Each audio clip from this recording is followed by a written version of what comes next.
Class 10 Footprints Without Feet. Chapter 1 A Triumph of Surgery. Tricky, a small dog, is pampered and overfed by his rich mistress. He falls seriously ill, and his mistress consults a veterinary surgeon. Does he perform an operation? Does the dog recover? I was really worried about Tricky this time. I had pulled up my car when I saw him in the street with his mistress, and I was shocked at his appearance. He had become hugely fat, like a bloated sausage, with a leg at each corner. His eyes, bloodshot and rheumy, stared straight ahead, and his tongue lolled from his jaws. Mrs. Pumphrey hastened to explain. He was so listless, Mr. Harriot. He seemed to have no energy.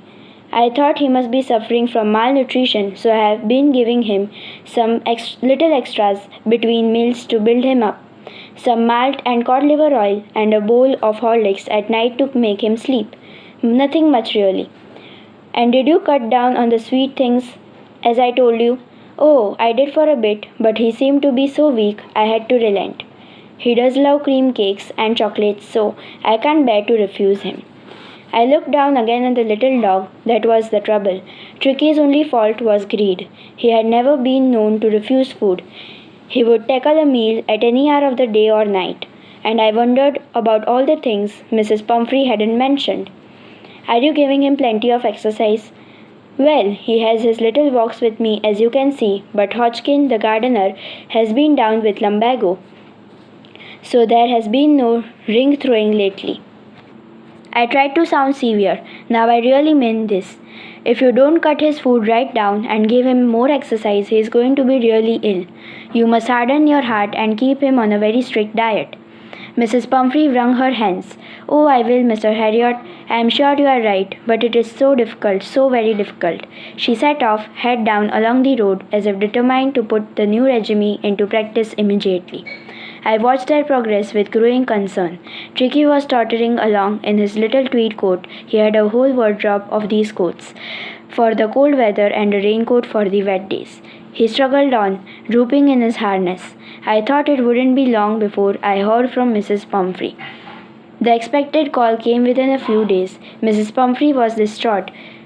Tricky would eat nothing, refused even his favorite dishes, and besides, he had bouts of vomiting. He spent all his time lying on a rug, panting. Didn't want to go for walks. Didn't want to do anything. I had made my plans in advance. The only way was to get Tricky out of the house for a period. I suggested that he be hospitalized for about a fortnight to be kept under observation. The poor lady almost swooned. She was sure he would pine and die if he did not see her every day. But I took a firm line. Tricky was very ill, and this was the only way to save him.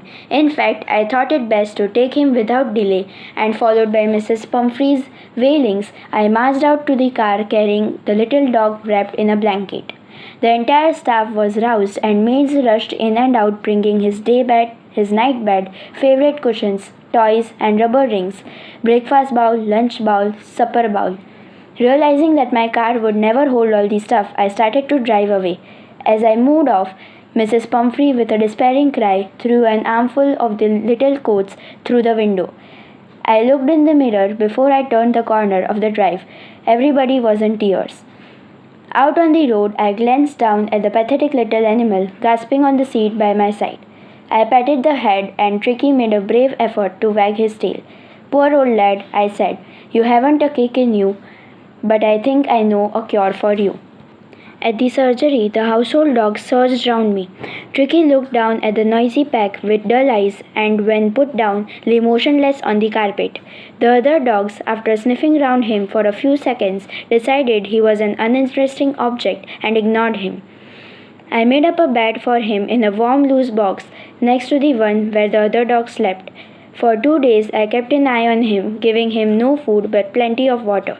At the end of the second day, he started to show some interest in his surroundings, and on the third, he began to whimper when he heard the dogs in the yard. When I opened the door, Tricky trotted out and was immediately engulfed by Joe, the greyhound, and his friends.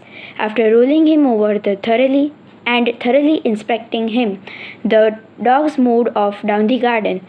Tricky followed them, rolling slightly with his surplus fat. Later that day, I was present at feeding time. I watched till Tristan slopped the food into the bowls. There was the usual headlong rush followed by the sounds of high speed eating.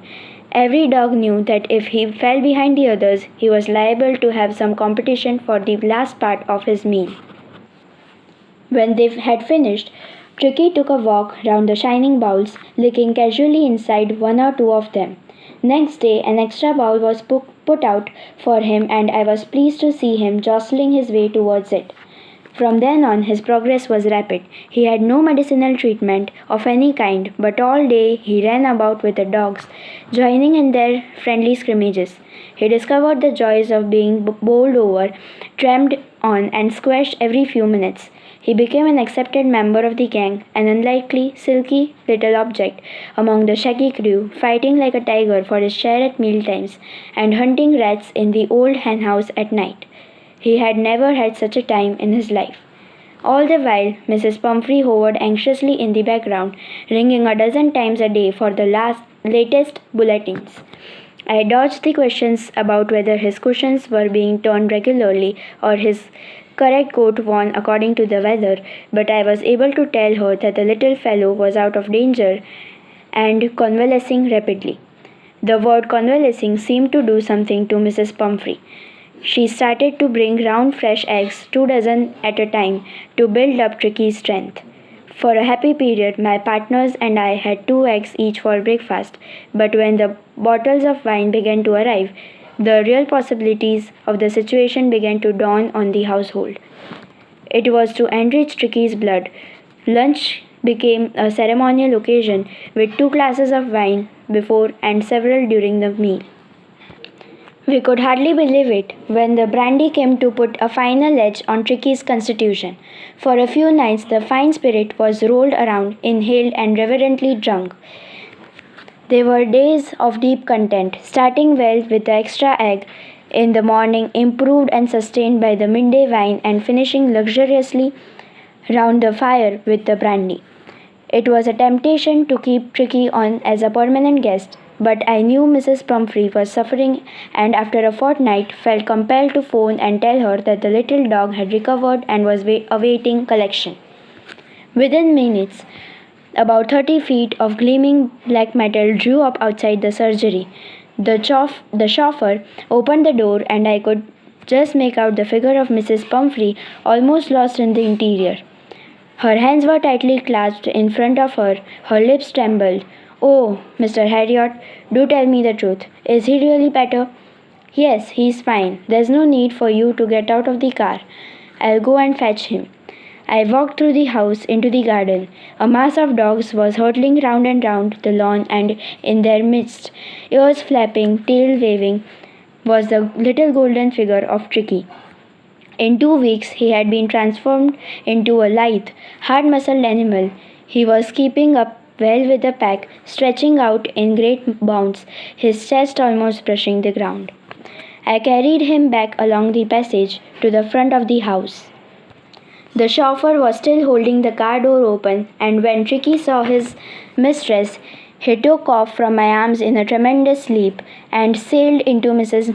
Pumphrey's lap. She gave a startled ooh and then had to defend herself as he swarmed over her, licking her face and barking.